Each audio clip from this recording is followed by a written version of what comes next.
ابن حجر عسقلاني صاحب د فتح الباری شارح د بخاری شریف هغه دی ولی الله نقل کوي او خدای پاک د موږ نه ذکر غواړي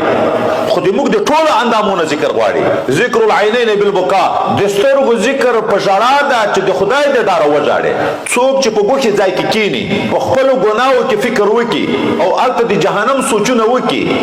د خدای پاک نه ډار ورته پیدا شي د خدای د ډاره خدای ته تائب شي او وژاړي دغه د سترګو په ذکر چې وایي ژړل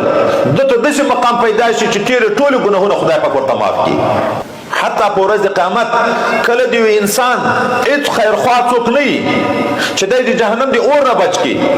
د ده د دغه سترګې یو باڼه الله ته شفاعت شروع کړي چې الله تا خو دنیا کې دا ویلي وه چې یو انسان د ما د ډاره دومره وژاړي چې د سترګې باڼه په اوښکو لوند شي لاندې هم راونه بهیږي